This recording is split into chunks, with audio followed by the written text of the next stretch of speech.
We often think of doubt as a negative thing, but in Malcolm Gladwell's new book, Talking with Strangers, he says doubts are not the enemy of belief, they are its companion. After writing and publishing his book, Planted, Patrick Mason explained his intent in writing. He said, I intend Planted to be part of a grown-up conversation among grown-ups in what I hope is a grown-up religion. Perhaps more than anything, I fear the juvenilization of Mormonism, in which our religious knowledge and understanding often seems to be trapped somewhere between early morning seminary and EFY, however wonderful those things are when you're a teenager. Our religion should grow up with us. How we read scriptures when we are 7 should change by the time we are 17. Then again, by the time we are 47 or 77.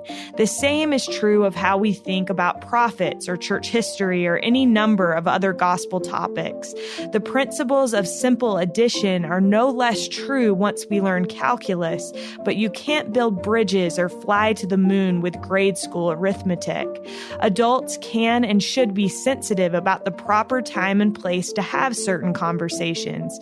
But just because a particular conversation perhaps shouldn't occur in missionary discussions or even gospel doctrine class doesn't mean it shouldn't occur at all. Planted is my small attempt to foster more conversation within Mormonism. Patrick Q. Mason is the Leonard J. Arrington Chair of Mormon History at Utah State University. He was previously the Howard W. Hunter Chair in Mormon Studies at Claremont Graduate University. He earned both master's and doctorate degrees from Notre Dame. He has addressed Latter-day Saint culture and doctrine in media outlets, including the New York Times, Los Angeles Times, Washington Post, Chicago Tribune, ABC News, NPR, and PBS. This is All In, an LDS Living podcast where we ask the question, what does it really mean to be all in the gospel of Jesus Christ? I'm Morgan Jones, and I am thrilled to have Patrick Mason here with me today. Patrick, welcome. Thanks, Morgan. Great to be here. Well, I have been reading your book and loving it. I think I only have a couple chapters left, and so we'll see how far into it we can get today. But I won't spoil the ending for you. Perfect. Thank you. I know, when we're dealing with a book like this, very important not to spoil the ending. So thank you for that. I want to start with a comment that you make toward the beginning of the book. You say, I worry about sowing doubt rather than belief. I don't wish to undermine faith in any way. Faith is a gift and a precious commodity in any age, but an increasingly rare one in our modern world. I love that statement. I think that's beautifully put and shows your compassion and concern for people that may be dealing with doubt in relation to their faith. So tell me a little bit, Patrick, about what led you to write this book and to address this topic of doubt head on. Yeah, thanks. I mean, for me, it really stemmed from people's experiences, people that I knew, people that I met. I'm a historian. I'm trained as a historian of American religion, and I've done a lot of history of the Church of Jesus Christ of Latter-day Saints. And so I've dug into a lot of these issues for years now. And a few years ago, I was asked a lot to give a number of firesides and come around and talk with people as more and more people were expressing questions, expressing doubts. And we started to see what looked like at first maybe a trickle and then more like maybe an avalanche of people leaving the church. And so I had the opportunity to go around and talk with a lot of people, give firesides, and it was from their questions. It was from their experiences and also their pain, their sorrow, not just the people leaving, but their friends and family and church leaders and fellow ward members who were still in the church and trying to figure this out. Like, how is it that my brother, my sister, my parent, my daughter, who was so strong in the church, who went on a mission, how is it that she's left now? And so just people trying to make sense of their own experiences, their own journey with God. And so I thought that maybe I had a few things to offer based on some things that I'd studied and thought about. Yeah. One of the points that I love most that you make in this book is that it's difficult. You kind of caution us against looking at other people's experiences, using our own experience as a measuring stick, I think is the term that you use. And I think this is something that's so hard because, like you said, you look at it and you're like, okay, we were raised in the same family. Mm-hmm. Like, we heard the same things, we were taught the same things. How is our feeling so different in relation to our faith and our religion? So how do you think we get outside of that, Patrick? It's a great question. On one level, I think we can't. We can't escape ourselves. We can't escape our experiences. We can't escape the way that we see the world. But I think one of the things that we're called to do as Christians is to lose ourselves in order not only to find ourselves, but also find other people. That we have to, this is the act of charity, this is the act of empathy, of trying to set aside our own blinders and our own preconceptions and really enter into the experience of somebody else as much as we can. We can never do it perfectly, but this is exactly what the Savior did. In the Garden of Gethsemane, this is exactly what the atonement does, is he enters into our pain, he enters into our experience, our life, our sorrows, also our joys and our happiness and all those things. But this is exactly what Alma teaches about the atonement, that he enters into all of those things so that he can help us. And so I think however imperfectly, that's what we're called to do, to maybe set aside some of our own hangups or preconceptions or things and enter into other people's pain, other people's questions, other people's sorrows so that we can help them. Yeah. I love that because I think I've had people close to me who have left the church, and it does have like a refining effect on you. You feel yourself being changed. And I think if the whole point of this life is to become like Christ, then this is a valuable experience that I think it feels like, at least, that everyone in the church is going through this in some way.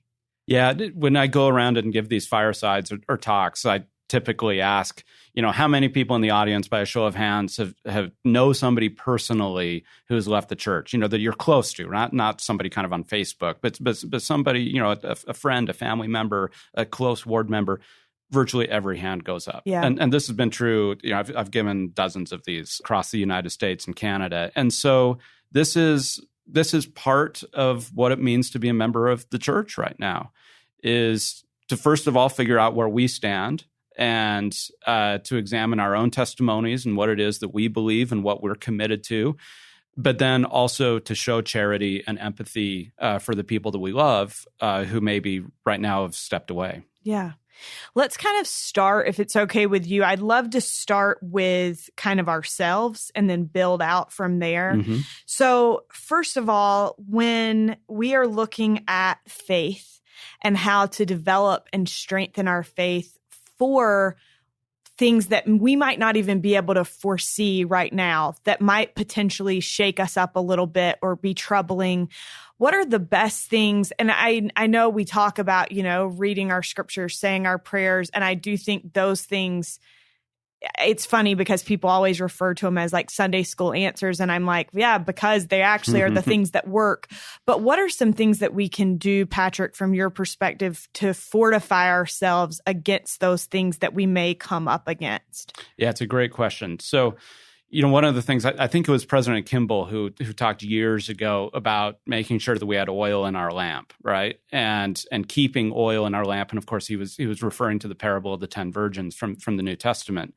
And we have to keep our stores up because we don't know when in the parable it's when the master comes, right? The second coming. But I think it's more generally applicable. We don't know when hard times are going to come. We don't know when something's going to come, sort of out of left field to shake us up and to cause us to question things. And I think first of all, it's important for us to realize that that's what life is. Life is full of stuff coming out of left field. Yeah. That's what mortality is. And so we have to be prepared.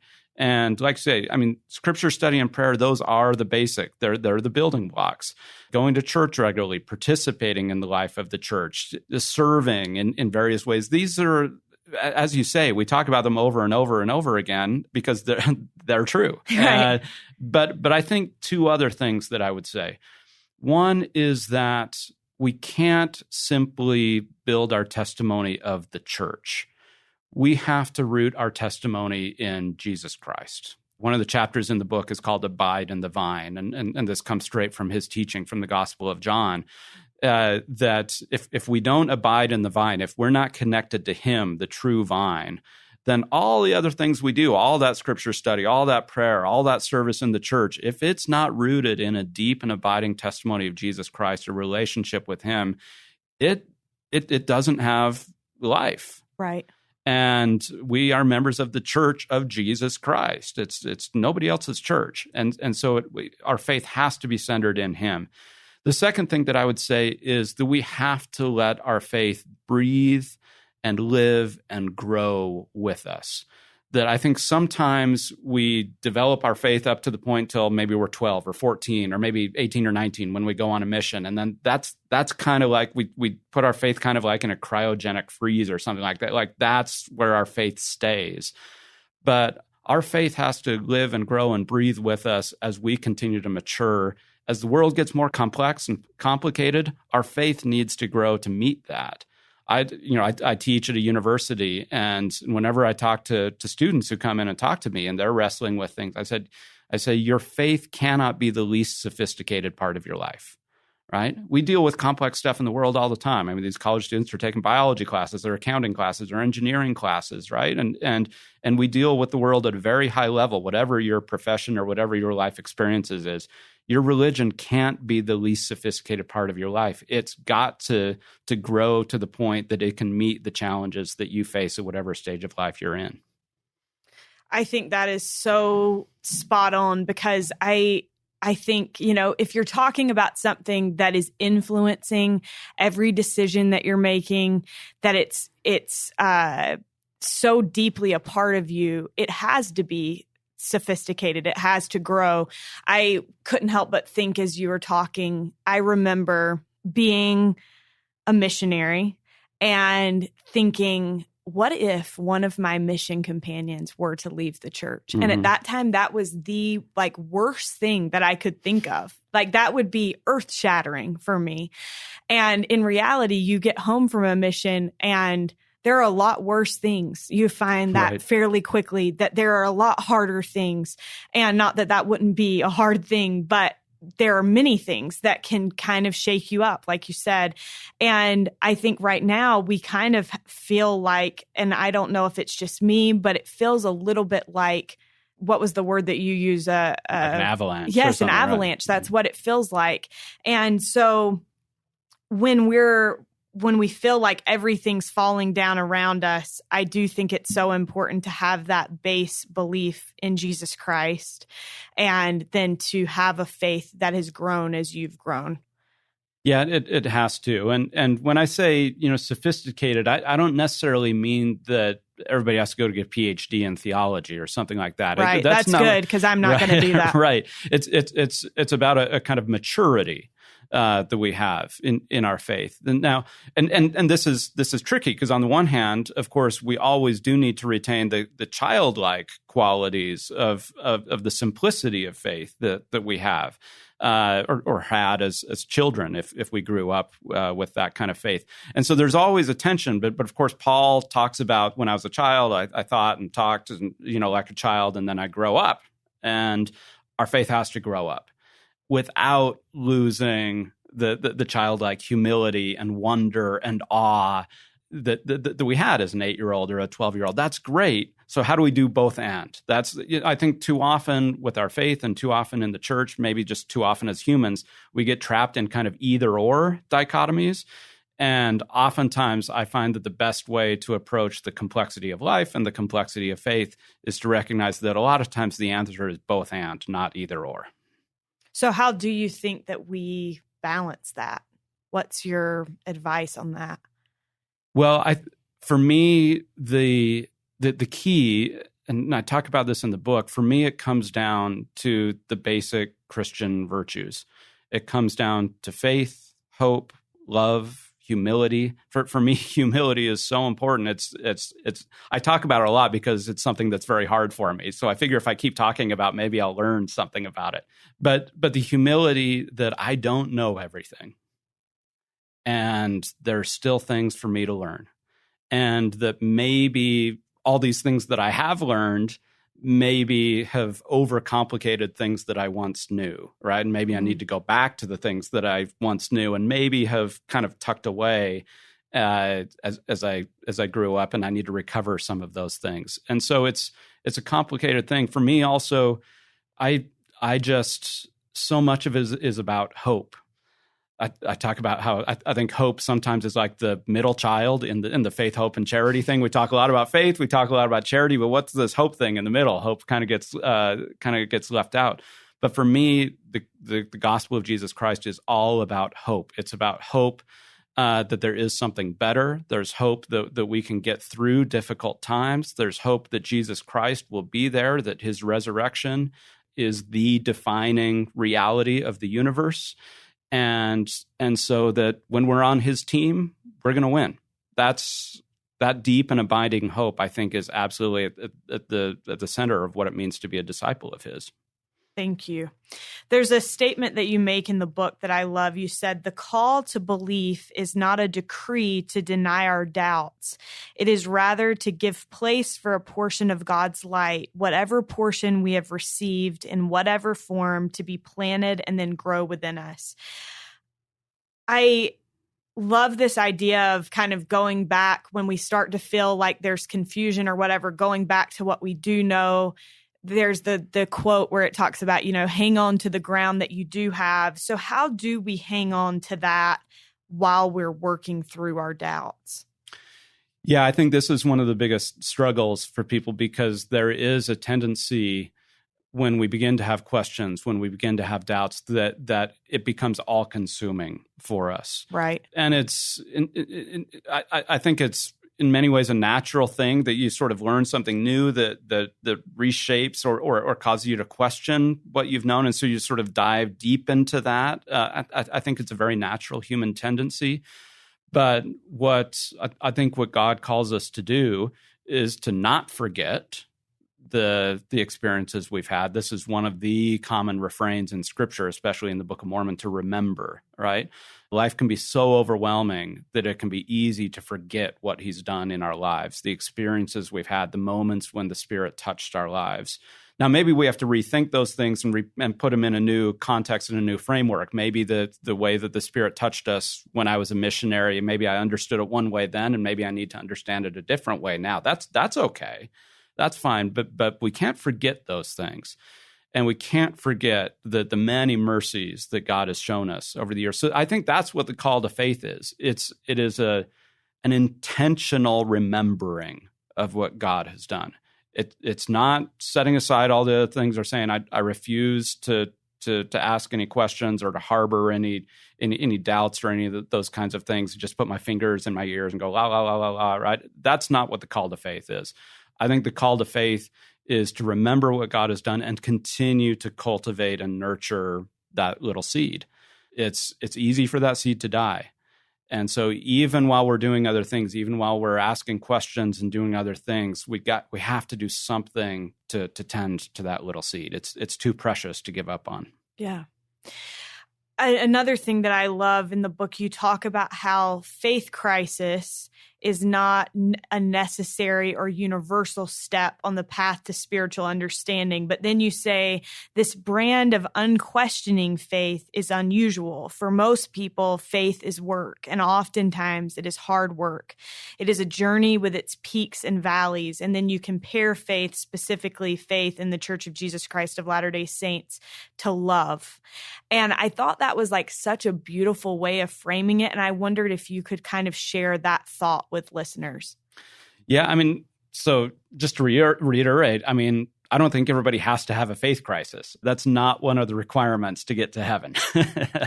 And so there will be people, maybe many people in the church who never go through a serious kind of valley of doubt. Of course, they'll have their questions or things will make sense, but it won't lead to kind of an existential crisis, right? Yeah. And that's just fine. That's totally fine. And people, I don't think they should lord that over people. It's like, well, I haven't had a faith crisis. Why do you, right? Just get over it. That's not charity. That's not empathy. But it is true that many people won't. And so I think the biggest challenge, and when I've gone around and talked to people, especially, for instance, maybe parents who never went through this, and then all of a sudden they're seeing a child or children go through this, I think the biggest challenge they have is just understanding where that child is coming from, mm-hmm. and and what they're experiencing. And I think oftentimes in the church, we rush to identify questions with sin. It's like, oh, you're having questions about the church, so what are you doing that's wrong, right? Mm-hmm. And then our minds immediately go to that. And sometimes that's true. Sometimes the patterns of our lives maybe lead to a decrease in faith. That's certainly true, but oftentimes it's not.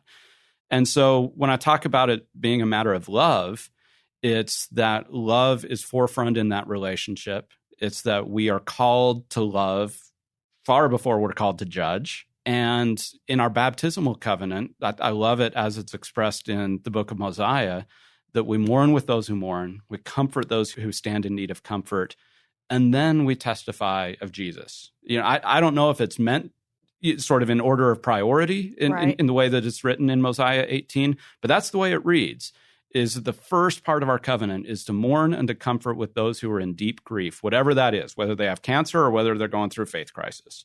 And then it says, then we testify of Jesus at all times, at all things, in all places. There will always be a time for testimony. People who have been around us know where we stand. But I think sometimes they question, do they really still love us? Do they still love me, even when I'm going through a very difficult time? Yeah. I want to read a quick part in your book, because I think that this pertains to what you were just saying about, you have parents or siblings or whatever that look at a family member and they're like, how is this happening? I'm having a hard time understanding it and framing it. And you point out in the book, you say, remember, and this is in regard to the idea that some kind of sin has led to this. It says, but it's not that simple. Remember, most of these searchers are already active Latter-day Saints who have spent countless hours reading their scriptures, praying, and serving.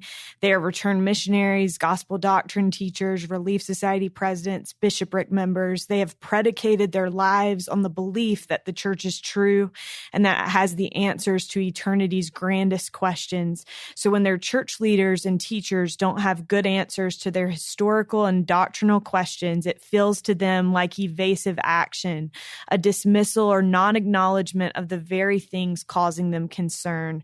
They wonder if they've even been heard or if they were simply judged, shamed by the implication that their questions are inappropriate and not to be discussed in public. They go back to the internet where a few keystrokes can bring up inexhaustible libraries of information in only fractions of a second. They quickly find online forums where other people are struggling with similar issues. They have now discovered a community of like-minded questioners who also have found no satisfactory answers in their conversations with their LDS family members, friends, teachers, and leaders. Finally, they feel they have found people who understand where they are coming from and who seem to care about the whole truth and nothing but the truth, no matter where it leads them. And I think that this is what people are grappling with right now. They are seeing people that they considered to be, rocks in their own lives. And then they're like, okay. And so we're all just trying to process this and work through it. And my question for you is, how do we handle this the right way? You also said how we deal with doubt in the church today is one of the most pressing tests of our collective discipleship. So how do we best do this? And how can we support those who have questions or doubts? Yeah, that's a great question. A couple of things. One is that we don't want the internet to be the only place where people can work through their questions and doubts. Right. If that's going to be the case, we're going to lose more than we keep. Look, the internet is a miracle. It's amazing. Social media is amazing, but I don't think it's particularly conducive in many ways to getting people to grow in their faith when they're already in a place of doubt and questioning. So we have to create living, breathing, flesh and blood communities where people know that they are welcome, even with their questions, not in spite of their questions, but with their questions. Now, that's not always going to be within the 2-hour block. I think the 2-hour blocks is meant to serve other purposes. It's meant to lift people up. It's meant to teach the doctrine. It's meant, of course, for us to renew our covenants and sacrament meeting. And so, that it may not always be the best place to do it, but certainly in people's homes, over the dinner table, in small groups of friends, in the bishop's office, in a ministering visits, either sisters or brothers. These are the places where we have to let people know that we're with them, we are hanging on to them, that we care about them, and that we're open to them. One of my favorite things recently is President Ballard, this has now been a year or two ago, I can't remember the exact date, he went and spoke to seminary and institute teachers, all of the seminary and institute teachers in the church, and he said, gone are the days when somebody comes to us with an honest question that we just bear our testimony, all right? And we say, and we sort of dismiss their question and say, don't ask that, let's just stay on the lesson plan, right? He said, those days are gone. He says, it's our responsibility now that when people come to us with questions, that we try to answer their questions. And if we don't know what the answer is, then we either find somebody who does or find some resources to answer their question, right? So I think just letting people know that it's okay within the community, within the body of Christ, to not be able to say, I know about everything. We have such a culture of I know, and it's a beautiful thing. It's a precious gift. I don't want to let go of that, but not everybody can say that all the time. And we want to welcome them into the body of Christ. So it's the old adage, people don't care how much you know until they know how much you care. That really is true. And so can they find people in their community, in their family, among their friend group, or among church leaders who will walk with them and continue to show love for them? That, I think, is going to be the biggest part of support that we can show people. Yeah. I think the tricky part with that is how many times are people struggling and we have no idea. Yeah. And then we look back and we're like, oh, if you had just told me, like, just give me a chance. But I think a lot of times we're not given that chance. Yeah. Which is hard. No, that's right. And so we have to be able to signal to people that we are open to the conversation. Yeah. Right. And it's hard to do. Like you say, people don't, like wear it as a badge. I have questions today. Right. Or like, ask me your questions. Exactly.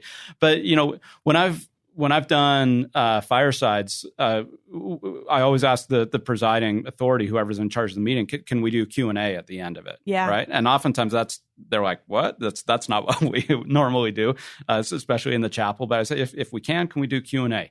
And every time that I do it, it's a great experience. And inevitably what happens is people come up to their presiding, whether it's a bishop or stake president or relief society president, whoever was presiding at the meeting, and they come up and say, thank you for just allowing the space for us to ask questions, right? For many people, it was the first time ever in their church lives that in the church building, they felt welcome to ask whatever question they had. Right. And so the more that we can signal that to people that, hey, we're open for business, and that includes the business of answering people's questions, attending to their real concerns, that as much as the answers we give, just the kind of ministry of showing that we're open to it and willing to walk with them, that means so much to people. Yeah.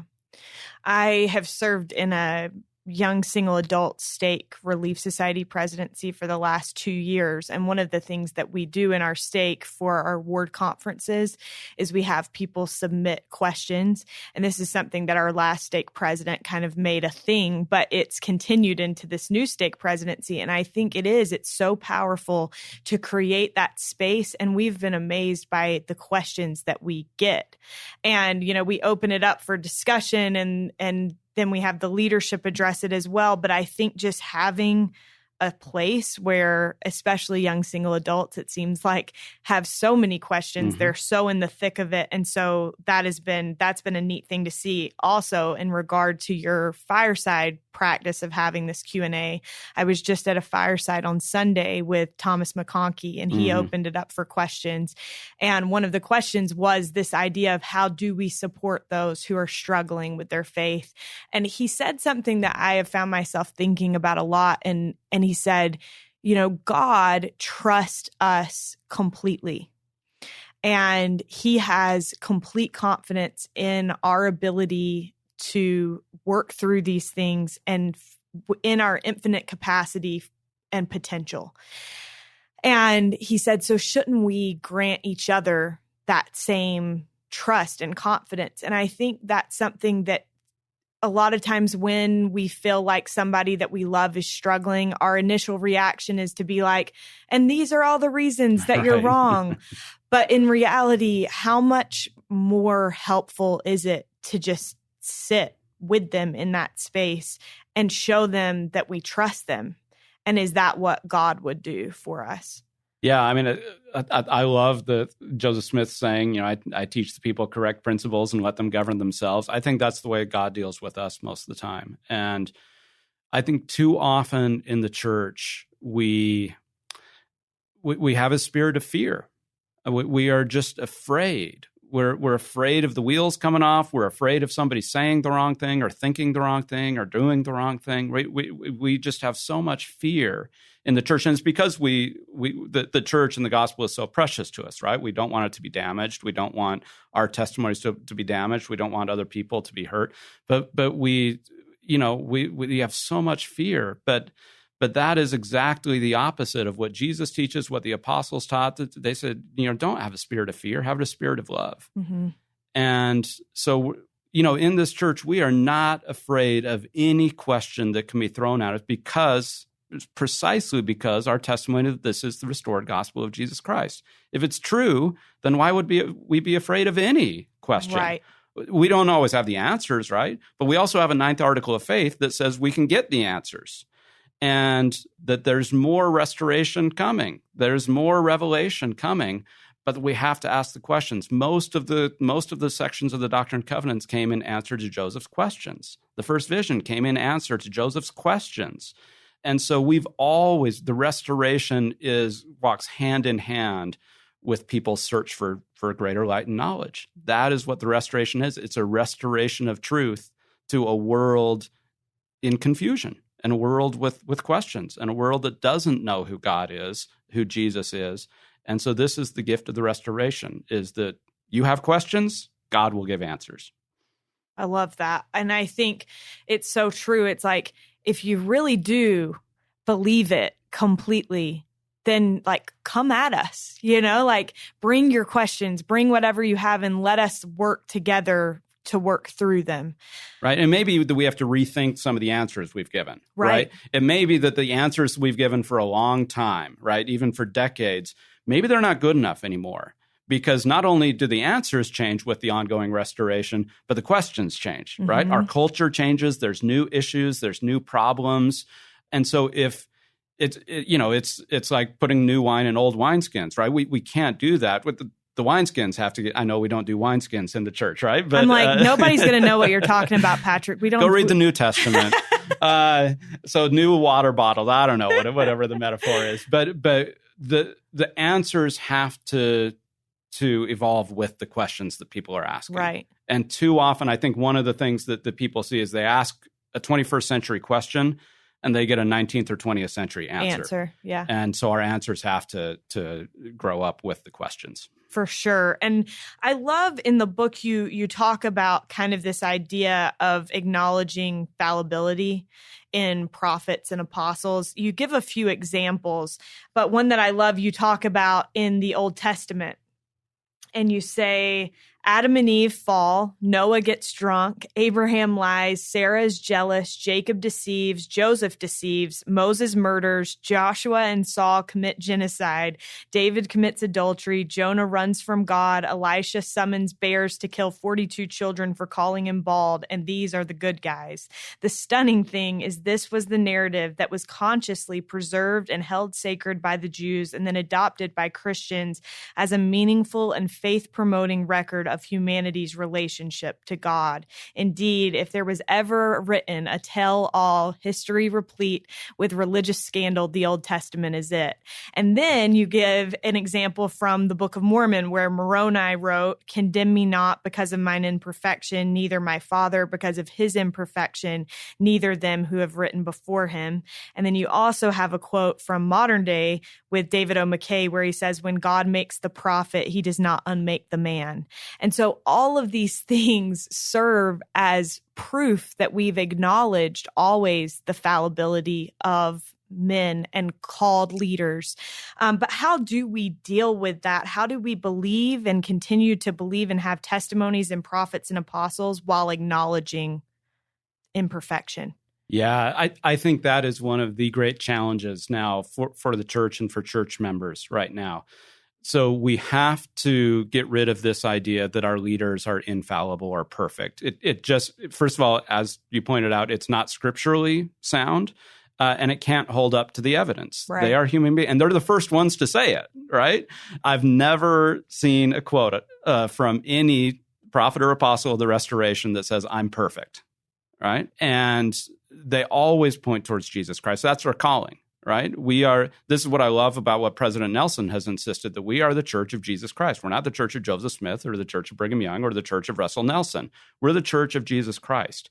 He calls men and women to be his servants, to be his disciples, but that calling does not overwhelm their mortal frailty. And so I think one of the great gifts, one of the beauties, one of the miracles of the Restoration is that God works through weak vessels. And any of us who have spent any time in the church knows that this is true, that God calls a Relief Society president. We're like, huh? And then that Relief Society president does amazing things because God works through her, right? And we know this with primary teachers, and we know this with all the people around us at the local level. And so we just have to understand that that works at the general level too.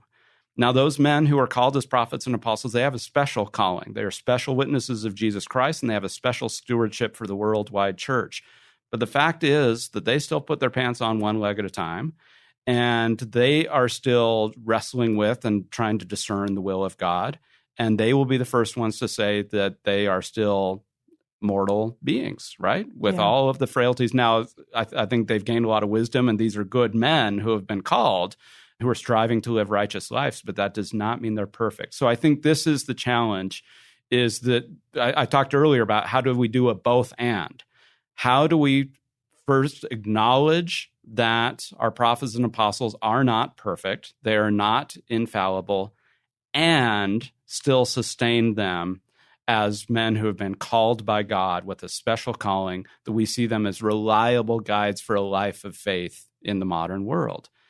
That, I think, is one of the great challenges. For me, it's a kind of exhilarating journey to think about this, to think about, as you said earlier, that God trusts us enough to do his work. Yeah. And he trusted Joseph Smith, and he trusted Brigham Young, and he trusted Eliza Snow, and he trusts Russell Nelson, and he might even trust Patrick Mason. And that's a pretty amazing thing. Yeah. Well, and I think that's something that President Nelson has kind of tried. Well, he hasn't kind of tried. He's tried very hard to teach us, is that we have access to God. Right. That we can receive personal revelation for these things that we're going through. And yes, we need a prophet, but that we also have a connection to heaven ourselves, which is such a powerful thing. And I think what he taught recently down at BYU in the devotional, where he was speaking to the students and to young single adults, he said, look, the brethren, the Quorum of the 12 and First Presidency, have been given a charge to lead the church. And they have stewardship over the doctrine of the church, and then they try to figure out how to implement that in various policies, right? And they do so prayerfully. They seek the inspiration of heaven, but then sometimes their decisions are going to change over time as new information comes in, as they realize that maybe the decisions they made didn't fit perfectly in terms of what they were trying to accomplish with that. And so they continue to seek greater light and knowledge and further revelation. This is what the Restoration is all about. Thank you. I want to go back to something that you said earlier, Patrick. I want to just touch on it. You mentioned having a religion that hangs on to us. And that's something that you talk about in the book. And you say, sometimes this is perceived as a negative thing, that we're members of a church that wants us. Why would you say that that's actually a positive thing?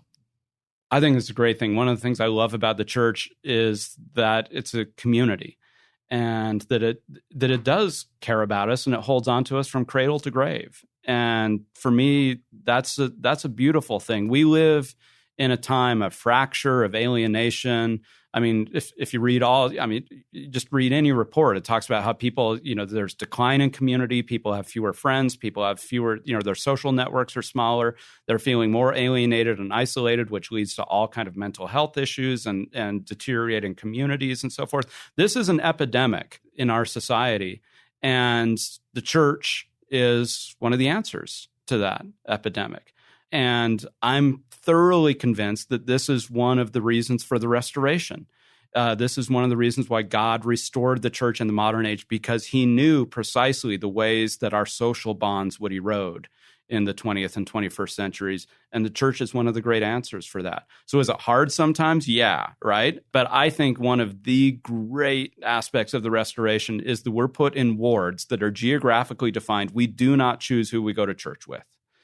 And that puts us in company with people of different classes, different races, certainly different genders, people who have different life experiences, people that we would never choose to associate with. That's the laboratory of love. That is the school of discipleship. That's what's going to make us as Christians, right? If I only hang out with people that I already like, that doesn't do much for me. Right. There's no growth there. And so the church is a concrete, tangible place where I'm going to learn to be a Christian, sometimes whether I like it or not. Yeah.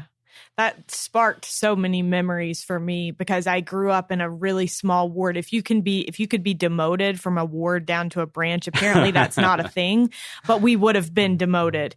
And just like thinking of specific people that in any other situation, they would have never been a part of my life, but they changed my life. They shaped who I am. And so I'm super grateful for that. As we kind of wind up, wind down. I should say wind down. That makes more sense. I want to kind of touch on this idea of different ways of being a disciple of Jesus Christ. You give this beautiful example in the book that I wondered if you would be willing to share with listeners about the kind of the difference between Nephi and both Alma the elder and Alma the younger, and how we kind of see these different ways of believing. And I think the thing that this illustrates that is so beautiful to me is that there's no one way to be a disciple of Jesus Christ, and there's actually no one faith journey. And so for some people, I feel like it may be necessary to have this experience of faith crisis because it makes us better disciples of Jesus Christ. Do you mind sharing kind of that example and then your thoughts about that? Yeah, I mean, and you've done a nice job of outlining. I mean, you look to the scriptures, and there are all kinds of models of faith. Sometimes we have a kind of cookie cutter thing, like, oh, all the people in the scriptures, they were all the same, and they were all amazing, right? And they never had any problems in their life. Well, it doesn't take much close reading of the scriptures to figure that out. That's not true.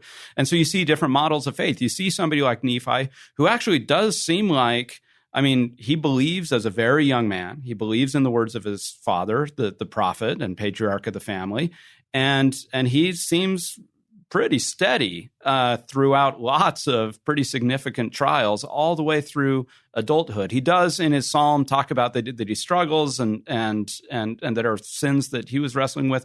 But at least from the record, it seems like Nephi is pretty steady all the way through. Whereas you see somebody like an Alma the younger, who is raised in the church also. His dad is also the prophet, just like Nephi and Lehi. But he chooses a different path. He and the sons of Mosiah. I mean, they had incredible parents, but they chose a different path for a time and didn't just kind of stray. I mean, they were actively fighting against the church. And it took the prayers of their parents in order to invoke the blessings of heaven to come in and intervene in their lives. And then they did, of course, a 180. And then you see the commitment of Alma and the sons of Mosiah after that. So, I mean, everybody's going to have a different journey. You look at Peter, I mean, the chief apostle who expresses doubts, right, and denies Christ. And in some ways, I think pays for that the rest of his life and is always haunted by that, but is also welcomed by God's love and by God's grace when Jesus comes back. And so there are so many paths to faith, and the scriptures outline that. And maybe one thing that we can do is try to find somebody in the scriptures that sort of seems like us. And I guarantee that you can find somebody in the scriptures, whether it be in the Old Testament, New Testament, Book of Mormon, somewhere like that, you can find somebody whose experience at least echoes yours and see that they are all part of God's love. They're all part of God's family. There's not just one way to be a Christian. Yeah. Thank you for that. Patrick, why is this, as I listened to you talk and as I read your book, it's so clear that you actually care about the people that, and we touched on that in the beginning, not wanting to take away from people's faith, but it's clear that you care about these people that are going through these things. Why is this so important to you? Why does it matter? So I'll answer that with the story. I was on a panel a couple of years ago with a Catholic priest and a Muslim, and it was an interfaith panel, and we were talking about the most important things and kind of the holiest things. And it occurred to me on that panel, and I've thought about it a lot since, there's this quote from C.S. Lewis where he says that next to the host, to the sacrament, to the communion, that the person sitting next to you is the holiest thing that presents themselves to your view. And that makes sense in a Catholic context because they believe that the host or that the communion is actually becomes the flesh and body or flesh and blood of Jesus Christ. But we don't believe that. For us, the sacrament is a symbol and is a memory. So for me, the holiest thing that presents itself to my view is you. It's the person sitting next to me.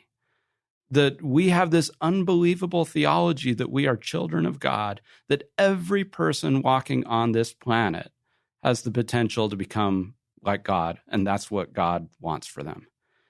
And when I sort of started to wrap my mind around that, I said, the people around me, they are the holiest things on this planet. And that's the way God sees them. And so that's where our ministry has to be. That's where our concern has to be with the human being who's right in front of me.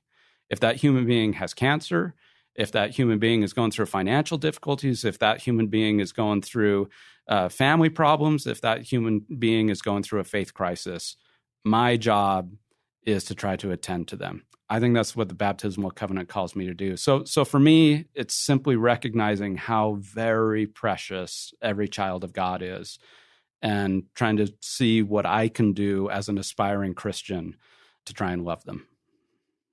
Patrick, why are you grateful to be a member of the Church of Jesus Christ of Latter-day Saints?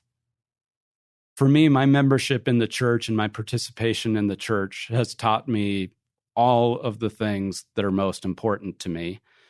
And the most important thing of all of those things, all of the attributes and skills and all the things that I've developed through my membership in the church, the number one thing that the church has given me is a deep and abiding witness that Jesus is the Savior, that he's the Christ. I learned that in church. I learned that from reading the scriptures. I learned that from listening to the prophets. I learned that from going to BYU religion classes. I learned that from going on a mission.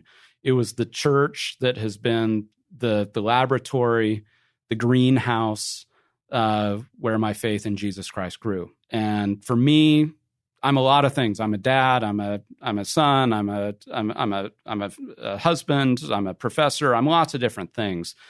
But the thing that I hope to be most of all, and I'm not there yet, but I hope to be a Christian. And for me, the church is a place where I learn to be a Christian. Thank you. My last question for you, and you probably know that this is coming, is what does it mean to you to be all in the gospel of Jesus Christ? For me, it's responding to Jesus' call. He asks everything of us. And I'm not there yet, but I want to be there. So I'm not sure that I can honestly say that I've consecrated everything to him, that I've put everything on the altar. But the more and closer that I get to him, the more I want to. And for me, that's the all-in part of it, is that my desires when they're at their best, are entirely towards the Lord and towards trying to be the person that he wants me to be. And so for me, I want every part of my life. I want intellectually, socially, in my family, I want all of those things to in some way witness to the gospel of Jesus Christ. So for me, that's what it means to be all in. I'm there. I'm totally committed, 110%, because I know it's the path that's going to lead me to happiness. Thank you so much. Well, Patrick, it has been a pleasure to have you on today's show, and we appreciate so much you giving of your time. Thanks, Morgan. Appreciate it. We are so grateful to Patrick Mason for joining us on today's episode. You can find Patrick's book, Planted, in Deseret bookstores now. We appreciate you listening and sharing this podcast with your friends. We couldn't do any of this without you. We also want to give a big thanks to Derek Campbell of Mix at 6 Studios for all of his wonderful help in bringing you a new episode each week. We look forward to being with you again next week.